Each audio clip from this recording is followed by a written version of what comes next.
You've watched hundreds of English videos, learned countless words, and spent months practicing. Yet when it's time to speak, your mind freezes. Why? Because understanding English and speaking English are not the same skill.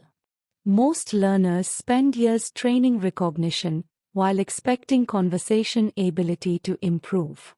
It's like preparing for a football match by only watching games. The shocking truth is that your lack of fluency may not come from a lack of effort. It may come from practicing the wrong skill. And once you see this mistake, everything changes. Most English learners believe that more study automatically leads to better speaking. It sounds logical, but speaking doesn't work that way. Understanding English and using English are two separate abilities. In this video, you'll learn why passive practice creates a false sense of progress, why speaking requires a different kind of training, and how to build a daily system that develops real conversation skills. Once you understand this difference, your practice will finally start producing the results you've been waiting for. Why passive practice feels productive. Have you ever finished watching an English video and felt proud of yourself? Maybe you understood almost everything the speaker said. Perhaps you learned a few new words, picked up a useful expression, or even nodded along because the lesson made perfect sense. At that moment, it feels like you are moving closer to fluency. The experience is satisfying because your brain receives clear evidence that you understand more English than before. This creates a powerful feeling of progress, and in many ways, it is progress.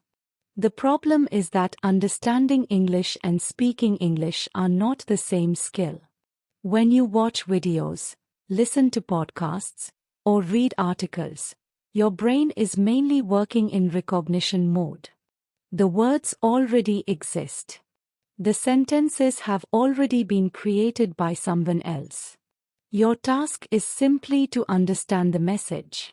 Because of this, the process feels smooth and comfortable. You can recognize vocabulary, follow ideas, and enjoy the content without the pressure of creating language yourself. This is why passive practice often feels productive. You are learning, but you are learning how to understand English rather than how to produce it. Think about someone who wants to become a great football player. They spend hours watching matches, studying tactics, and analyzing professional athletes. Over time, they gain a deep understanding of the game. However, when they step onto the field, they quickly discover that knowledge alone does not create performance. Running, passing, making decisions under pressure, and reacting in real time are completely different abilities. Watching teaches understanding. Playing develops skill. The same principle applies to English. Many learners spend most of their time consuming the language and very little time actively using it. As a result, they become excellent at understanding English but struggle when they need to speak. Their knowledge grows, yet their conversation ability remains same. Once you recognize this difference, you stop measuring progress by consumed English and start measuring it by used English. That shift changes everything. The difference between learning and using. One of the biggest misunderstandings in language learning is the belief that learning English automatically leads to speaking English. It sounds reasonable because the more you learn, the better you should become. However, learning and using are two very different activities. Learning is about collecting information. Using is about applying that information in real time. Many learners spend years improving their knowledge of English but very little time developing the ability to use that knowledge during an actual conversation. Think about how many English words you already know. If someone showed you those words in a book, You would probably recognize most of them instantly. You understand their meanings, and you may even know how they are used in sentences. But when a conversation begins, those same words often seem difficult to access. Suddenly, your mind starts searching for the right vocabulary, the right sentence structure, and the right response. This happens because recognizing information and retrieving information are completely different mental processes. A useful comparison is learning to swim.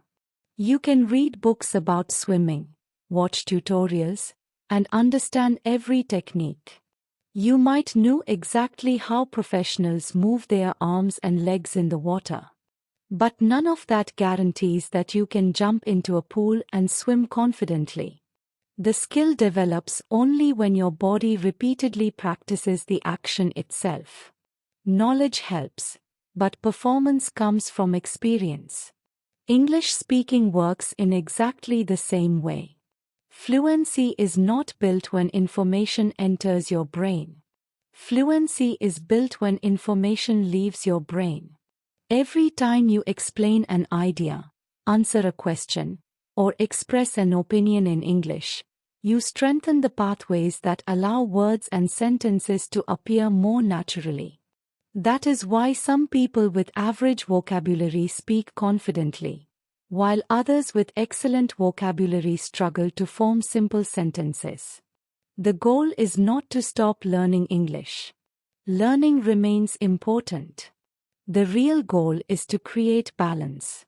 When learning and using happen together, knowledge begins to transform into communication, and that is when speaking ability starts to grow rapidly.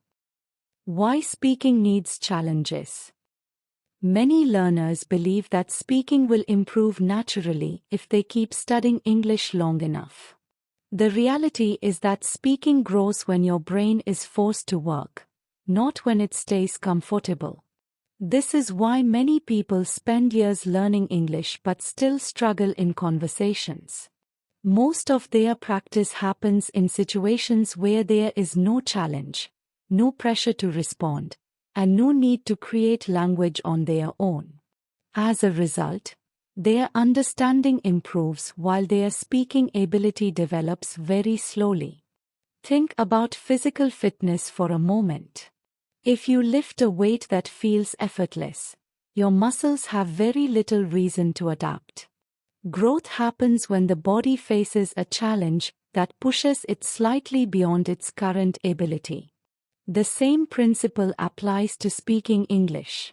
Your brain becomes stronger at conversation when it is required to recall words, organize thoughts, and express ideas in real time. These moments may feel uncomfortable, but they are exactly where improvement happens.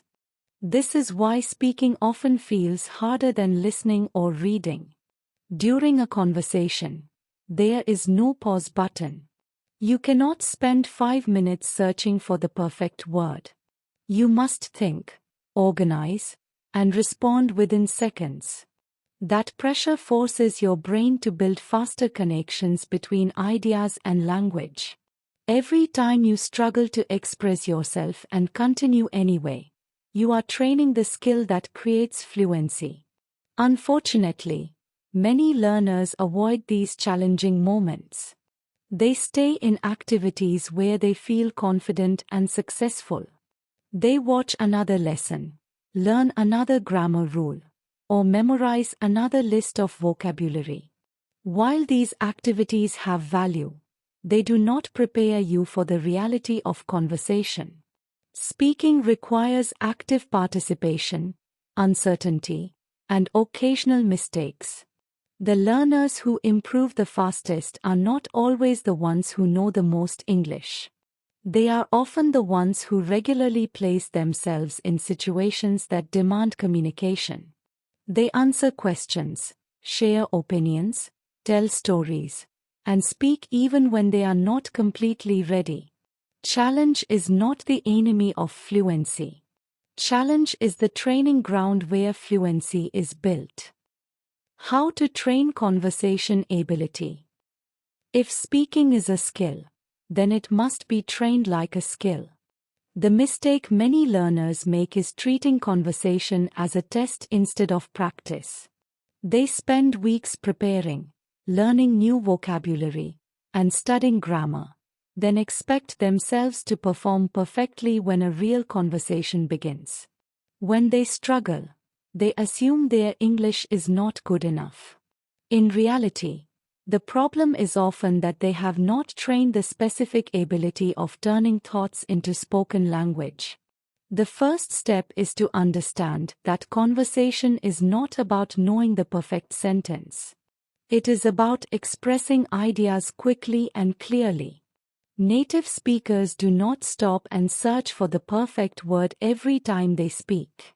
They focus on communication. This means your practice should focus less on collecting knowledge and more on using the knowledge you already have.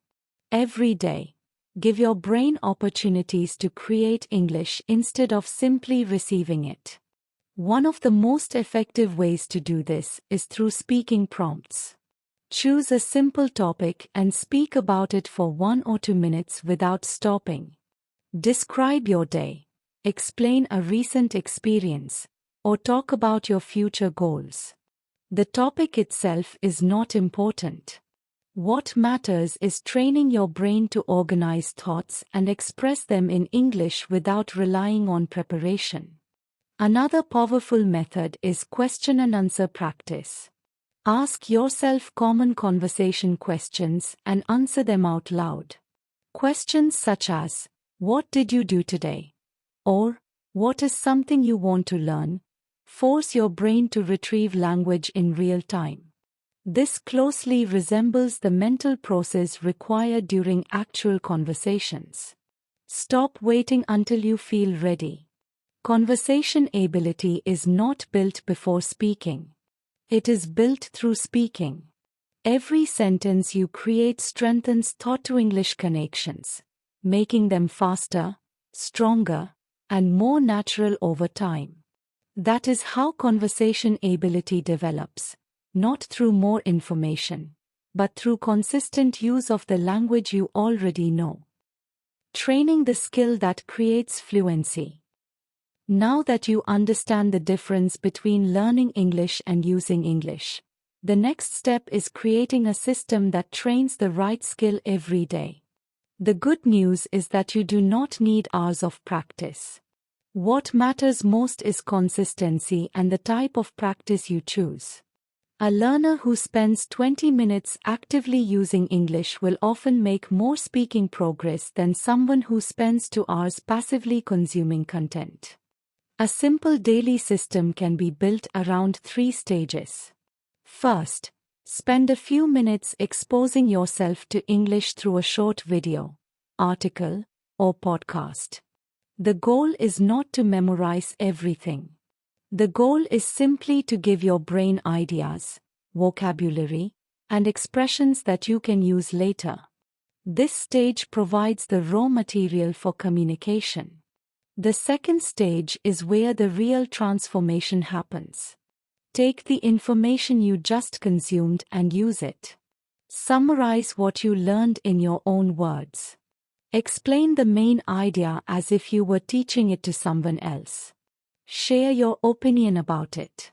Even if your sentences are imperfect, this process forces your brain to retrieve language instead of merely recognizing it. That retrieval process is one of the most important foundations of fluency. The final stage is conversation training. Ask yourself questions related to the topic and answer them aloud. Challenge yourself to speak continuously for 1 or 2 minutes. Focus on expressing ideas rather than avoiding mistakes. Over time, this develops the speed, confidence, and flexibility required for real conversations. The reason many learners stay stuck is not because they lack intelligence, talent, or dedication. It is because they spend most of their time training a skill that does not directly create fluent speech. Understanding English is valuable, But fluency is built when you actively use English. The moment you stop measuring progress by how much you study and start measuring it by how much you communicate, everything changes. Train the skill you want to improve, and speaking English will gradually become something you do naturally rather than something you struggle to achieve. If this changed the way you see your English, consider hitting subscribe and staying connected for more. If you found this helpful, a like really supports the content and helps it reach more people. You can share this with someone who understands English but still struggles to speak naturally. Try writing one simple sentence in English in the comments, without translating, just your thoughts. If you want to keep improving step by step, turn on the bell icon so you do not miss what comes next. Thank you for watching and putting in the effort to improve.